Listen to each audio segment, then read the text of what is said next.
throughout reading his other books, throughout reading his other book, Placebo Effect, actually, you can tell that is actually more advanced meditation style.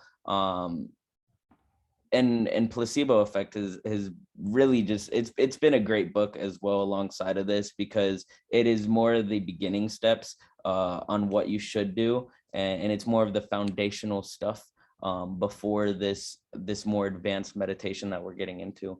And I just really believe that this stuff can help. I mean, once you've achieved that first meditation point of you feeling fulfillment and contentment, and really just your body overcoming with this energy, it's really crazy what you can start to do and start to imagine that you can do. Really, in this industry, in any industry also, you have to have the mindset to make $1 million before you can make $1 million, because making $1 million is easy. As millionaires have said over and over again, they say it's the hardest part is to believe that you can make $1 million, and this is one of the key steps in doing that. Yep, absolutely, dude. Thanks for sharing, man. Appreciate having you here. We'll go on to Kelly. What was your biggest takeaway?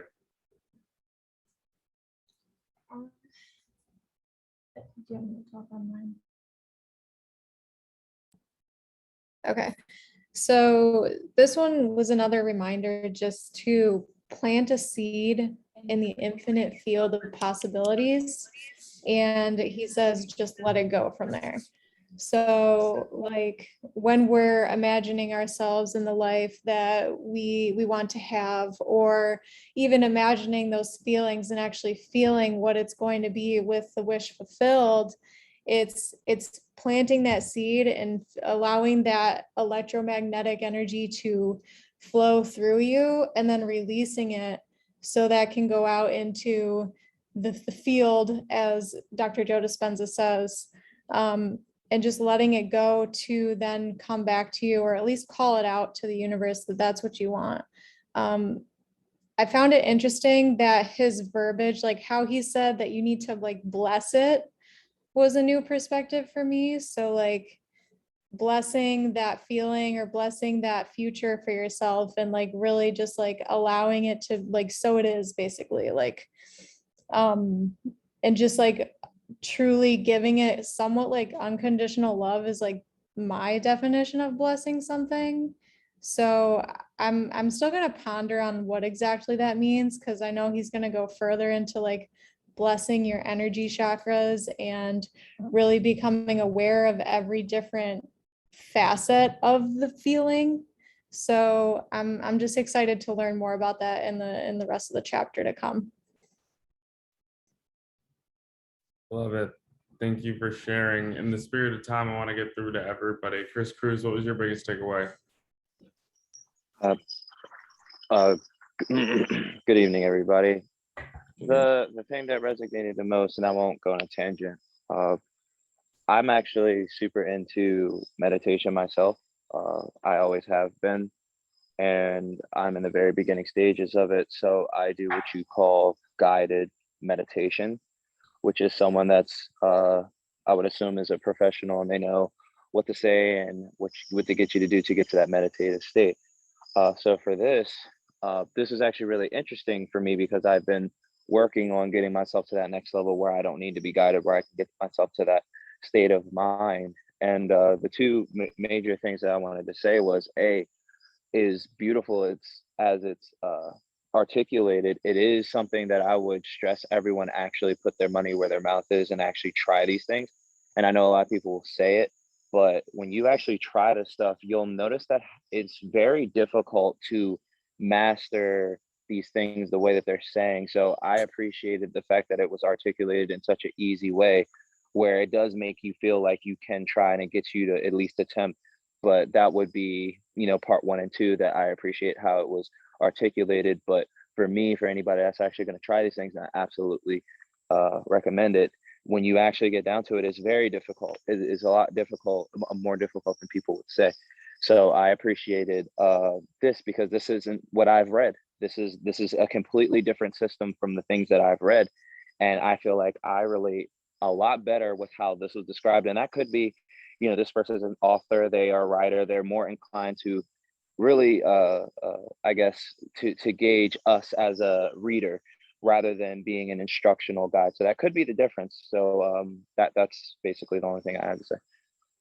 Absolutely. It's kind of like Michael Jordan explaining how to dunk a basketball, right? Well, Michael, you're 6'5", I'm 5 feet tall, bro. Like, I'm not going to be able to dunk a basketball.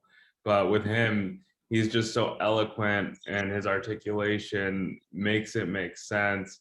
And you're right, it does make it easier. But that being said, do not get discouraged when you try it for the first time, and it is very difficult to stay in the present moment, because you have to remember what you're fighting up against, right? The enemy of that situation is your paradigm that's been created over the last 26 years. Some of us have been alive for 35 years, right? 36 years, 40 years.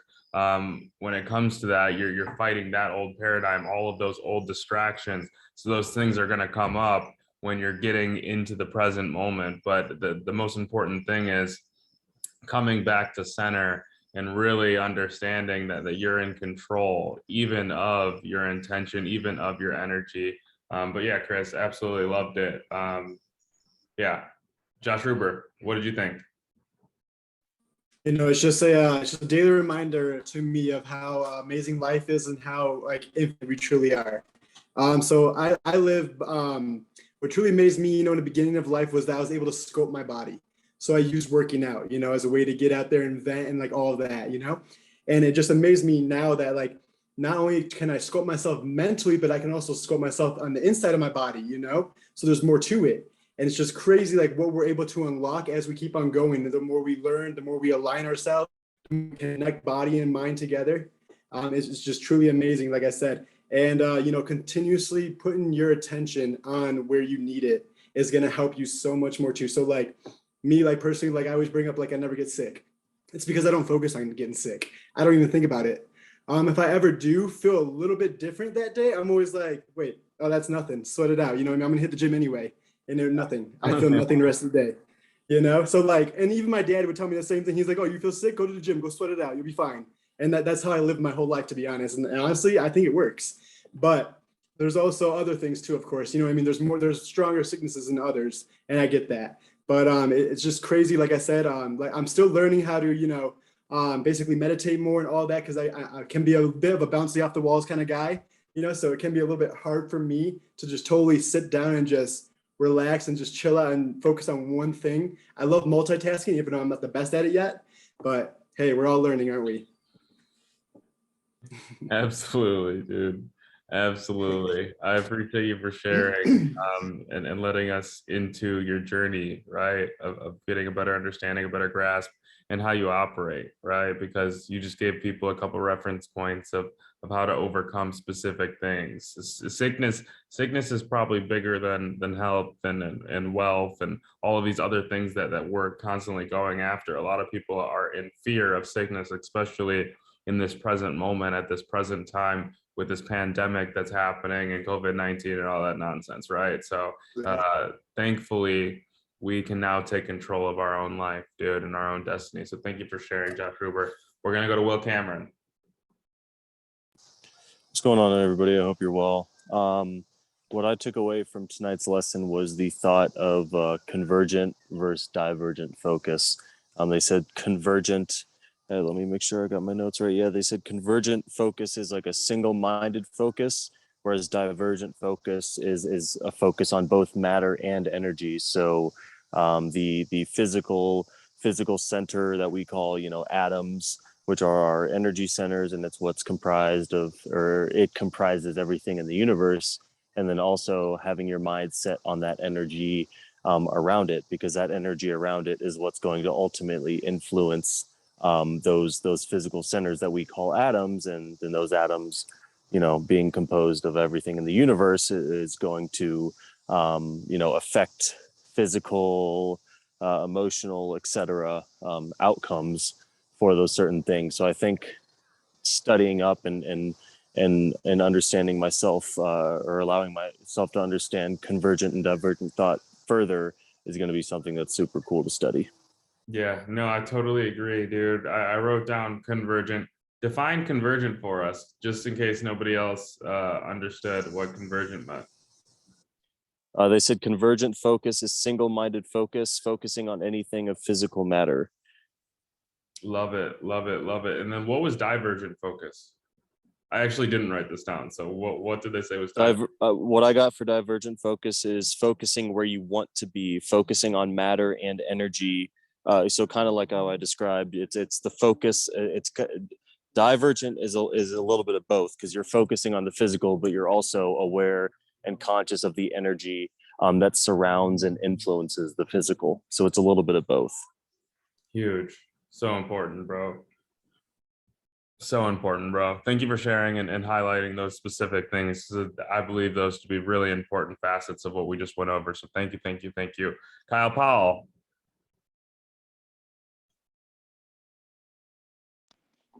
Good evening. Good evening. Yeah.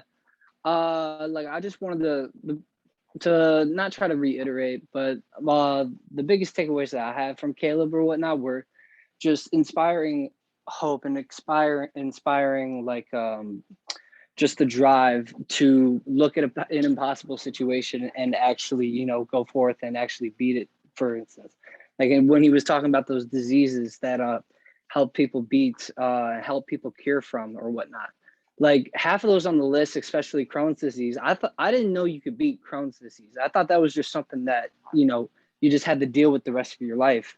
You're just dealing with everything in your organs or whatnot. So just seeing that, probably like I would say the average person, I didn't know that Crohn's disease was beatable. I'm assuming that more than 50% of the people didn't even know that it was beatable.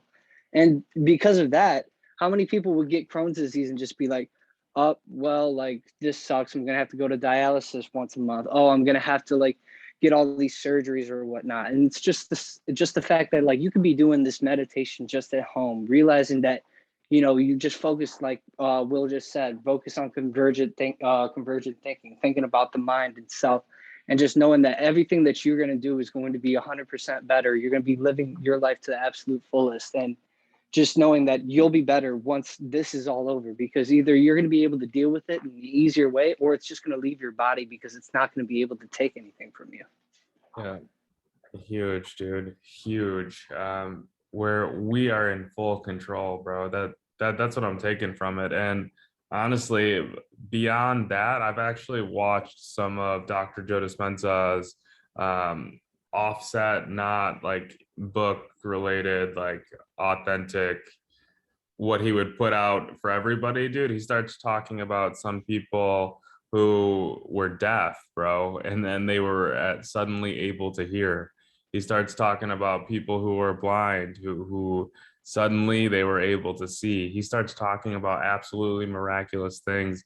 And some of these things, like I've seen personally, dude, I went to a conference. I think it was the Bob Proctor conference, or no, this was a thought mechanics event. And the person that I met, dude, they got into a car accident and shattered every bone in their body. They shattered every bone in their body. The doctors, every doctor that they went to, every specialist that they went to, they said that they would never walk again. Tell me why. I was standing next to a man that looked as if he hadn't gone through anything. Like, dude, when I tell you these stories, bro, they're true. They are 100% true. And I'm telling you guys these things so that way you don't think that everything that Dr. Joe Dispenza is saying is just for the book. These are authentic things that actually are happening every day in reality. We just have to be able to take control of those situations if they do arise or come up, right? But thank you for sharing, Kyle Powell. I appreciate you, man. Taylor Walker. I think that's Taylor, right? Yo, what's going on? Yeah. Can you hear me? Yep. Okay, perfect. Yo, what's going on? What's going on, y'all? I kind of want to piggyback on what Devin kind of just ended off with. You know, just being like a miracle in its own right. Like everybody walking miracle out here. You know, this whole universe is a walking miracle. So, you know, you kind of can't let doctors or anybody prescribe something to make you think that you really have that. That's like, you know, somebody's telling you, oh, you're sick, oh, you're sick, oh, you're sick, but you feel perfectly fine. You can't let that perspective kind of get you feeling a type of way, because when you start to feel that type of way, oh, I'm sick, I'm sick, I'm sick, you might actually become sick. But if you stay in your own zone and you stay centered in your own atmosphere, so to speak, then you would basically not become sick. Like, I mean, with this COVID everything, you know, I haven't even had a knock on wood, but I haven't even had a hint of being sick. So it's like, you know, I don't know, man, because I don't focus my time and energy on that aspect of life. You know, I'm focusing on being like, you know, always laughing, always happy, always joyful. I've always been that. So I kind of never really, like, I don't really get sick like that. And if I do, it's because of an outside source. It's like the last time I really got sick, I ate like bad shrimp, and I had to, like, I got the hives real bad. But other than just the regular atmosphere, like, I don't really get sick like that either. But that goes all to saying this, you know, your mindset, it's crazy what the mind is capable of. Yeah, dude, you're at an advantage, bro. I would look at your life like a lot of us used to play video games back in the day, Grand Theft Auto, right? When we Googled all of the cheat codes and they tell us how to make a helicopter appear or how to make that Ferrari appear in Grand Theft Auto. The Yeah, bazooka. you're using the cheat codes of life, and that's why you have an advantage, bro. And this book is giving everybody else the skill set, the tools to be able to use those same exact cheat codes to win at their life too, man. But thank you for sharing. We're gonna go to Phil Wallace. What's up, bro? Thank you for the time. What I got from the book club was gratitude is such a powerful tool for manifestation. And I think that it goes back to how you have everyone do the things that I'm happy and grateful for. So happy and so thankful and grateful for having that list, and just hearing Bob Proctor and the different books that we've been listening to, how much it keeps going back to appreciation and gratefulness, and how it just kind of opens your mind for that wavelength. Like you talked also about like tuning into the correct station. And someone said that earlier today as well, that you're trying to be on an FM station to listen to an AM radio, and it's not going to happen if that's what you're tuned into. And just for ourselves, kind of going back on people were saying so far about being sick, because we're grateful for a body that is immune and doesn't get sick and doesn't have any, like, because we programmed ourselves that way, that's why we don't get sick.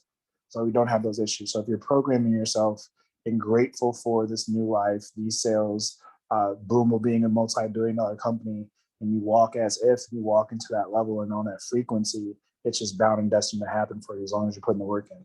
So huge. It's a great tool. It's just a utensil to help you advance quicker. It's just simple gratefulness, because it turns you into that station for things to happen for you. Tuning into the right frequency, dude. So important, so crucial. And I believe that everything that everybody said was so valuable for all of us, right? Tony, I know that you kind of came a little bit late, so well, I was actually in here. I got a phone call, hopped on it for a couple of minutes, and then hop back in a little later. But I mean, something quick that I mean, it was just something small I picked up was just you know, making sure, well, it's a tool for meditation, just making sure that I'm focusing on the individual energy centers in my body as I'm meditating. Also, just because I used to come at it with an approach of kind of just, all right, I need to tune everything out. And then that's it. And then whatever I'm thinking in my mind, that's what's going to help me start meditating. But I think in order to do it successfully, you know, I need to actually place attention on those, you know, those certain chakras, those certain energy centers that it was mentioning. And I think that'll be a tool to help me get to true meditation. So that was just something I picked up. yeah, so important, dude. So important. I believe that this was valuable for everybody. 100%, dude. There's so much value in it, and there's just going to continually be more and more value. So thank you guys for all tuning in and plugging in.